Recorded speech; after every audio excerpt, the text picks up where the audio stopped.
Yes, everybody, welcome back to Talking Wolves. Welcome back to a brand new match opposition preview. Hope you guys are keeping well and safe. I'm doing the intro for this one this week. Because of everything that was going on, Matheus Nunes and all the previews that I've been doing with other channels, it's just giving me a slightly smaller period of time to sort stuff out. So I thought I'd do my intro, get my thoughts across first.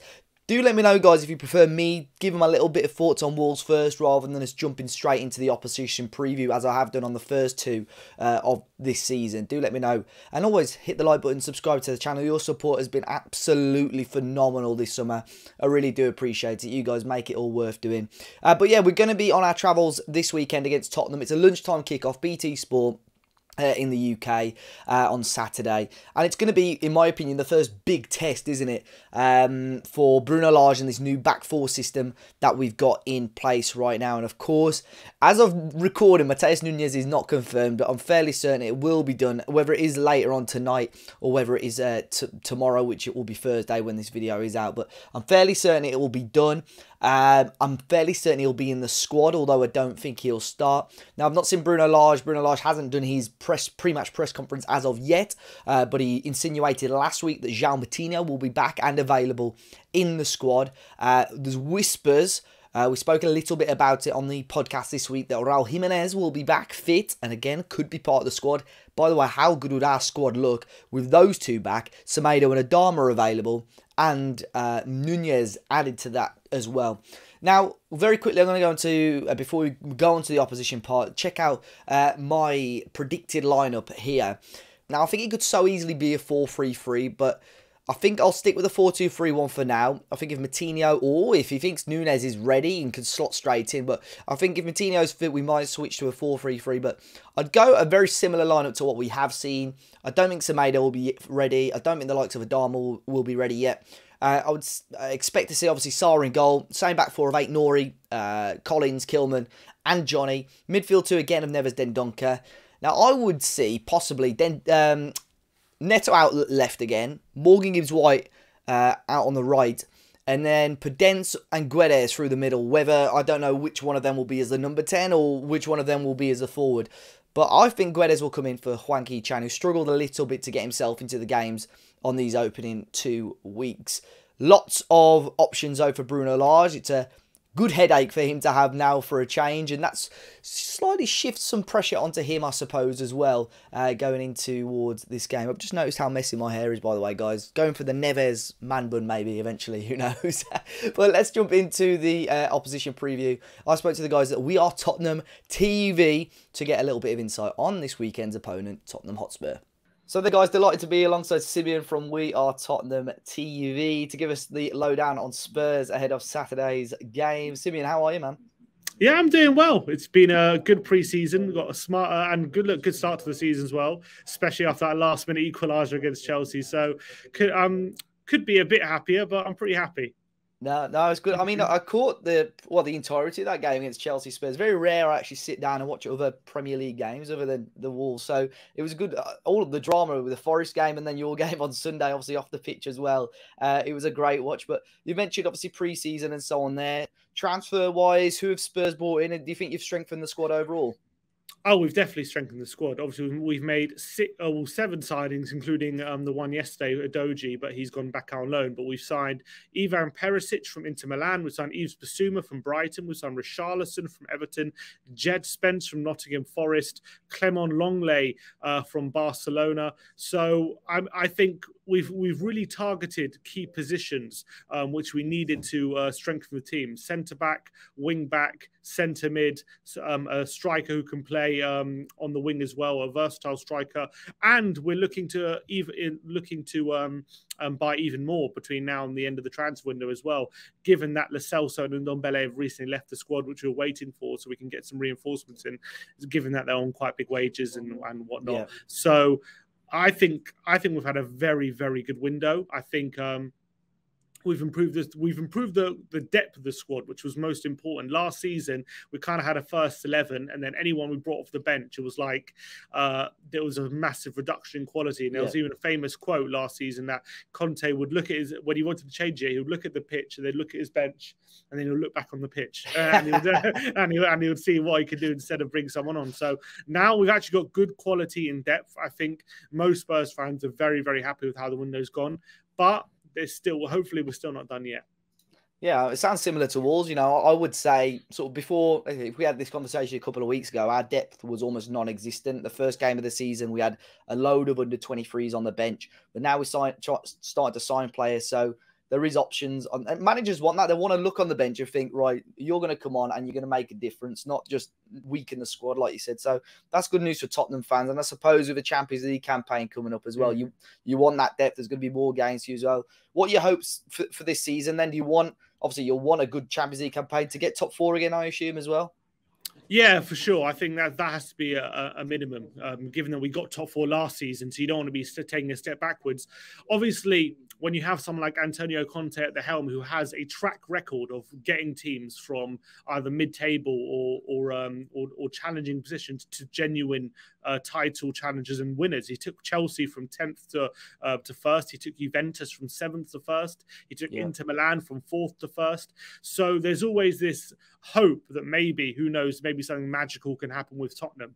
And there's also a bit of there's also a narrative with Antonio Conte that he doesn't stay at places for long. So he kind of wants to either we are challenging now or he's going to move on.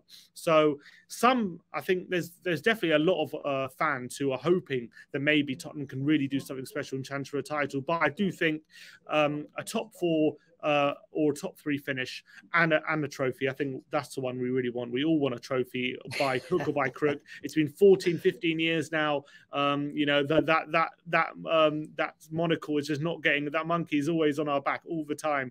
Everyone keeps bringing up every conversation. They're going to bring up trophies. So I think that's if we can get a top 4 finish and any trophy, I think that'll be a very, very good season. Yeah, that would be huge. And yeah, there are members in the media and the pundits talking that maybe Spurs could be outsiders for the title. And I think I mentioned it very quickly on the preview we did over on your channel. You know, Liverpool have already slipped up a couple of times this season as well against teams they probably shouldn't be slipping up. Do you think, is it in your mind, is there a genuine possibility you could challenge for the title? Or do you think it's a stretch too far this year? If we had exactly the same squad with any other manager but Antonio Conte, I would say definitely not. But just because Antonio Conte is here and that aura he gives and that belief he instills, there's a part of me that just believes that there is a slight chance if we can keep that consistency. We've done it. We've seen it. We've seen him do it with so many other teams. Why can't he do it with Tottenham? When it comes to individuals, we have, in my book, the best front three in the Premier League. With Kane, Son, the best duo in the Premier League. When it comes to midfield, with Yves Bissouma, I think last season he, for me, best centre mid outside the top 6. So to improve on him, to get him in the team. And potentially he could be one of the players that's gone under the radar as a very good central midfielder who can challenge some of the best in the league, in my opinion. Ivan Perisic was one of the best wing backs in Serie A last season. If he can integrate that form into the Premier League, I mean, who knows? I think individually, I have to admit, if you take individuals comparing us to Liverpool and City and even Chelsea, I think you're probably saying, like in centre back and in wing back, are these individuals of a title-winning team? You probably say no. But as a team, as a collective, with Conte heading it, I just wouldn't completely rule it out. Yeah, I'd agree. And, you know, you've got so many good players. Like you said, Kane, arguably one of the best strikers in the world. Son, who, you know, top goal scorer last season in the league as well. And you've added the depth to it. You've got a serious squad this year. Are there any areas that you think Wolves can attack and, you know, can make life difficult for Tottenham on Saturday? Are there any weak points, you think, to that squad? There are weak points. Right wing back has always been a weak point. And with Pedro Neto, you know, being a very good left winger, that's definitely something they should look to exploit. I would say the centre-backs, I think the centre-backs, we've got a centre-back three of Romero, Dyer and Davis, and they've made a really solid partnership together. Yeah. But they do have moments, if you can make things difficult for them, if you can pull them out of their positions and stop them from being so together, then individually they can all be got at. As a collective, they're very strong. And if they can keep compact, that it's very difficult to get past. But if what Chelsea did on the weekend, you know, Havertz playing in a false nine, drawing Dyer out of position, all of a sudden Davis is left isolated, and then all of a sudden then they can be vulnerable. So if Wolves can be clever in the way they attack, I do think that those are positions that Wolves can definitely get some joy out of us. Yeah, for sure. And obviously, before we move on to our predicted lineup, both Talking Walls and We Are Tottenham TV are partnered with Betmate this season. There's a huge prize pot up for grabs this weekend, up to £1,000 minimum maximum payout. Simeon, let's have a look at your team. Who have you gone for in this game? I've gone for Hugo Lloris in goal because I believe he's going to keep a clean sheet. Sorry to be a downer. Emerson, and I've got Emerson and Perisic as my defenders. Perisic is yet to start a game this season, but I do believe there's a strong chance he'll make his debut on the weekend. I've got Kulusevski in midfield with Morgan Gibbs-White of Wolves. Interesting. I put him in because I think he's a good player. And I've got Kane and Son up front, obviously, for obvious reasons. I think I've captained Perisic and I've vice-captained Harry Kane.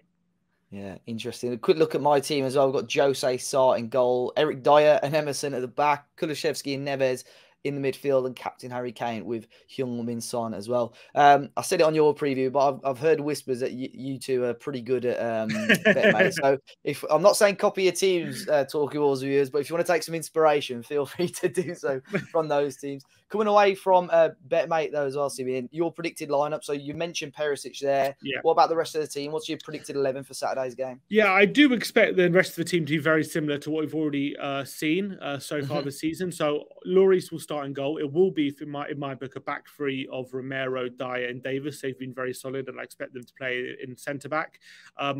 I think Emerson will get the nod over Matt Doherty in the right wing back position. He's started most games. Doherty's still getting back to full fitness. Although I do believe Conte, I think likes Doherty more. I think Emerson will start on the right.